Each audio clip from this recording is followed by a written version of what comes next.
अभिषेक पूछते हैं कि ये सवाल पूछना थोड़ा अजीब लग रहा है, लेकिन कई बातें सुनते हैं। क्या स्पिरिचुअल ग्रोथ के लिए मैरिज ज़रूरी है? क्या कोई सिंगल रह के स्पिरिचुअल ग्रोथ के शिखर तक नहीं पहुंच सकता?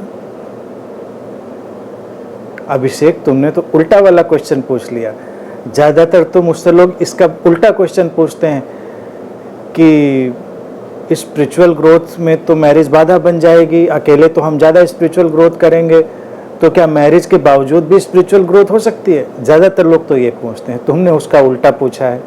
गुड, जो तुम्हें ऐसा थॉट स्कूल संपर्क में रहा होगा उससे तुम्हें प्रश्न बना होगा। अब देखिए, दो थॉट स्कूल हैं।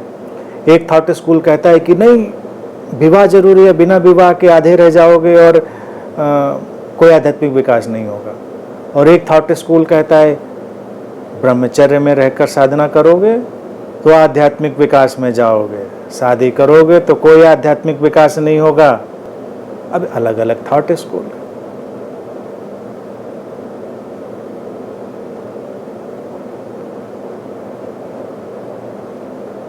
सच्चाई दोनों में नहीं।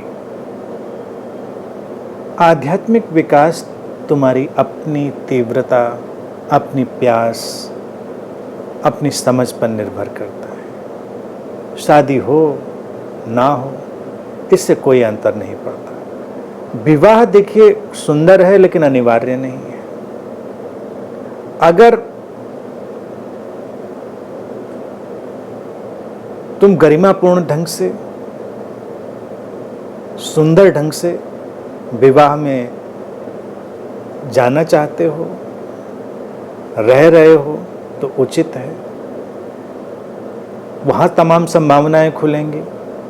विवाह में नहीं हो तो वहाँ संभावनाएं खुलेंगी। विवाह अनिवार्य नहीं है और अकेले रहना भी अनिवार्य नहीं है। दोनों बातें अनिवार्य नहीं है। समझ रहे? तो इसलिए जो पैकिंग होती है जीवन की, कभी इसको बहुत महत्वपूर्ण नहीं बनाना चाहिए। ये जितनी भी बाहरी बातें होती हैं ये बस केवल पैकिंग की तरह होती हैं। जैसे हम कोई कंटेंट, कोई गिफ्ट पैक करते हैं तो कोई पूछे कि इसको हम कैसे पैक करें, इसको हम रेड कलर में पैक करें कि वाइट में पैक करें, सिल्वर में, गोल्डन में, या हम कैसे पैक करें, तो actually it makes no difference. कोई अंतर नहीं लाता कि तुम पैकिंग क्या करते हो। कंटेंट होना चाहिए। वो जो अंदर कंटेंट है वो महत्वपूर्ण है। तुम कैसी पैकिंग करते हो वो महत्वपूर्ण नहीं है।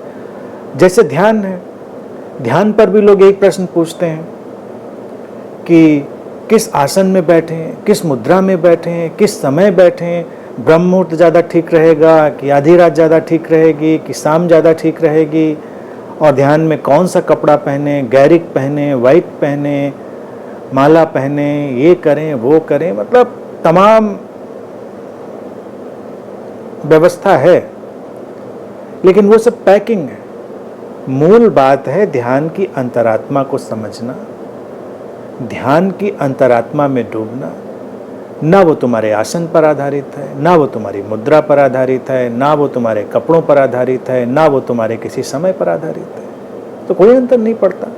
और अंतर पड़ना भी क्यों चाहिए? अगर अंतर पड़ता है तो ध्यान तो इतना कमजोर हो गया, इतना फ्रेजाइल हो गया कि किसी भी बाहरी चीज से खत्म हो जाता है।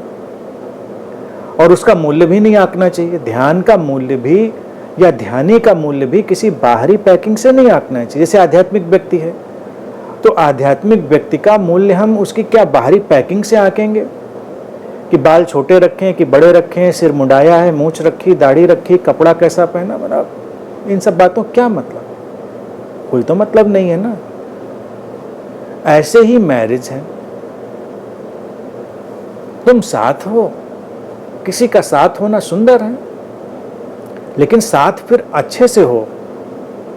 मैरिज उपयोगितावादी दृष्टिकोण से ना हो, मैरिज यूटिलिटेरियन जो अप्रोच है उससे ना हो, मैरिज म्यूचुअल एक्सप्लॉयटेशन के लिए ना हो, पारस्परिक शोषण के लिए ना हो, मैरिज किसी सामाजिक दिखावे के लिए ना हो।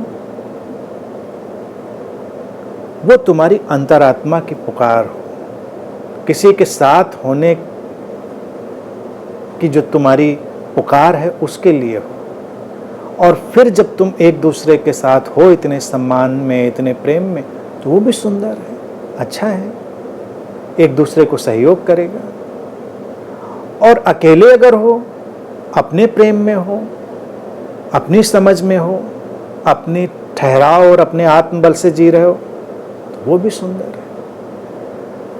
अंतर दोनों में से किसी बात से नहीं पड़ता। तो बस चुनाव करो अपनी अंतरात्मा की पुकार का। हमेशा कंटेंट पर ध्यान रखो, पैकिंग पर उतना ध्यान कभी मत रखो। वो हमेशा तुम्हारे लिए उपयोगी होगा और ये बात हर जगह लागू होगी।